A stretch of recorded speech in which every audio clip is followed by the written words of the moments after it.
تم ایسے راہبر کو ووٹ دینا، تم ایسے راہبر کو ووٹ دینا، تم ایسے راہبر کو ووٹ۔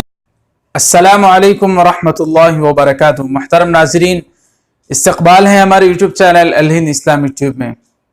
ناظرین اکرام، ہندوستان کے مشہور و معروف شہر مالیگاؤں میں ایک مشہور و معروف عالم دین حضرت مولانا مفتی اسماعیل صاحب قاسمی دامت برکاتہم، جو صدر جمعیت علماء ہند مالیگاؤں ہیں، اسی طریقے سے سابق ایم ایل اے رہ چکے ہیں، راشٹروادی کانگریس پارٹی کے مالیگاؤں شہر سے ایم ایل اے رہ چکے ہیں مفتی اسماعیل قاسمی صاحب دامت برکاتہم۔ جی ہاں ناظرین، مفتی اسماعیل قاسمی صاحب دامت برکاتہم نے ابھی چند دن پہلے حضرت والا جس پارٹی سے تعلق رکھتے ہیں NCP یعنی راشٹروادی کانگریس پارٹی سے، حضرت نے استعفیٰ دے دیا۔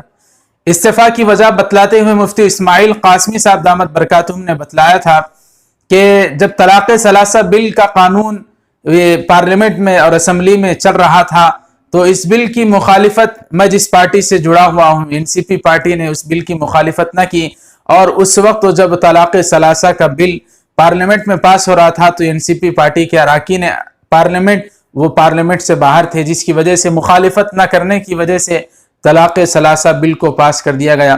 جی ہاں ناظرین، اس مفتی اسماعیل قاسمی صاحب دامت برکاتہم نے اس رویے کو دیکھتے ہوئے NCP پارٹی کو استعفیٰ دے دیا، اور حضرت نے ناراضگی کا اظہار کرتے ہوئے حضرت نے اس پارٹی کو چھوڑ دیا، جس کے بعد یہ اندازہ لگایا جا رہا تھا کہ مفتی اسماعیل قاسمی صاحب یہ کس پارٹی میں اب جوائن کریں گے۔ تو دریں اثنا اسی وقت حج کے سفر کے لیے مفتی اسماعیل قاسمی صاحب دامت برکاتہم روانہ ہو گئے۔ سارے مالیگاؤں کے مسلمانوں کی، سارے شہریوں کی امید مفتی اسماعیل قاسمی صاحب پر ٹکی ہوئی تھی کہ اب مفتی اسماعیل صاحب کس پارٹی کو جوائن کریں گے۔ اندازہ لگایا جا رہا تھا کہ مفتی اسماعیل قاسمی صاحب اب MIM پارٹی یعنی اسد الدین اویسی صاحب کی AIMIM پارٹی کو جوائن کریں گے۔ جی ہاں ناظرین، مفتی اسماعیل قاسمی صاحب دامت برکاتہم حج کے سفر سے واپس تشریف لائے تو حضرت والا کا نہایت ہی اعلیٰ سطح پر عالیشان طریقے سے حضرت مفتی اسماعیل صاحب کا استقبال کیا گیا شہر مالیگاؤں میں، اور ایک استقبالیہ جلسہ عظیم الشان پیمانے پر رکھا گیا۔ تو ناظرین اکرام، مفتی صاحب اس جلسے سے خطاب کرتے ہوئے مفتی صاحب نے جناب اسد الدین اویسی صاحب کو ہندوستان کا شیر قرار دیا اور کہا کہ وہ بے باک قائد ہیں، جس کے مطابق اندازہ لگایا گیا کہ مفتی اسماعیل صاحب اب اسد الدین اویسی صاحب کی پارٹی کو جوائن کریں گے۔ تو ناظرین، اندازہ صحیح ثابت ہوا۔ امتیاز جلیل صاحب جو اورنگ آباد شہر مہاراشٹر کے اورنگ آباد کے MP ہیں، ان کے مطابق مفتی اسماعیل قاسمی صاحب نے MIM پارٹی میں جوائن کیا اور اس کو انہوں نے قبول کیا۔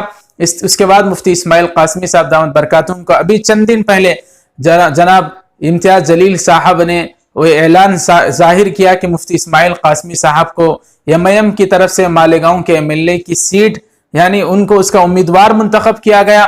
جی ہاں ناظرین اکرام، آج 11 سپٹمبر 2019 بروز بدھ یعنی چہارشنبے کے دن آج مفتی اسماعیل قاسمی صاحب جناب اسد الدین اویسی صاحب سے ملاقات کرنے کے لیے حیدرآباد تشریف لے گئے، اور وہاں حضرت مفتی اسماعیل صاحب نے جناب اسد الدین اویسی صاحب سے ملاقات کی۔ یہ تصاویر آپ حضرات کے سامنے چل رہی ہوں گی۔ اس کے بعد مفتی اسماعیل قاسمی صاحب نے اسد الدین اویسی صاحب کے چھوٹے بھائی MLA جناب اکبر الدین اویسی صاحب سے بھی ملاقات فرمائی۔ ناظرین اکرام، سارے مالیگاؤں کے شہریوں کی، وہاں کے مسلمانوں کی، مالیگاؤں مہاراشٹر کا ایک مسلم اکثریت کا علاقہ یعنی وہاں مسلمان میجارٹی میں رہتے ہیں۔ جی ہاں ناظرین اکرام، مفتی اسماعیل قاسمی صاحب کو MLA کی سیٹ وہاں دی گئی ہے۔ امید ہے، اللہ سے دعا ہے کہ اللہ تعالیٰ مفتی اسماعیل قاسمی صاحب کو وہاں کا MLA منتخب فرمائے اور بھاری اکثریت ووٹوں سے مفتی اسماعیل قاسمی صاحب کی جیت اللہ تعالیٰ مقرر فرمائے۔ جی ہاں ناظرین، آپ حضرات بھی دعا فرمائیں کہ اللہ تعالیٰ مفتی اسماعیل قاسمی صاحب کو وہاں کا نمائندہ بن کر ابھرنے کی اور وہاں منتخب ہونے کی توفیق نصیب فرمائے۔ اسی طریقے سے تمام سیکولر اور تمام انصاف پسند قائدین کو اللہ تعالیٰ کھڑا فرمائے اور انصاف کا بول بالا فرمائے۔ ناظرین اکرام، اگر آپ حضرات کو یہ ویڈیو پسند آئی ہو تو اس کو زیادہ سے زیادہ لائک کر کے شیئر کریں، اور اپنے واٹس ایپ گروپوں میں اس کو زیادہ سے زیادہ شیئر کریں، اور ہمارے چینل الہند اسلامک ٹیوب سے جڑے رہنے کے لیے ہمارے چینل کو سبسکرائب فرما کر بیل کے آئیکن پر کلک کر دیں۔ اجازت دیجیے ناظرین، السلام علیکم ورحمۃ اللہ وبرکاتہ۔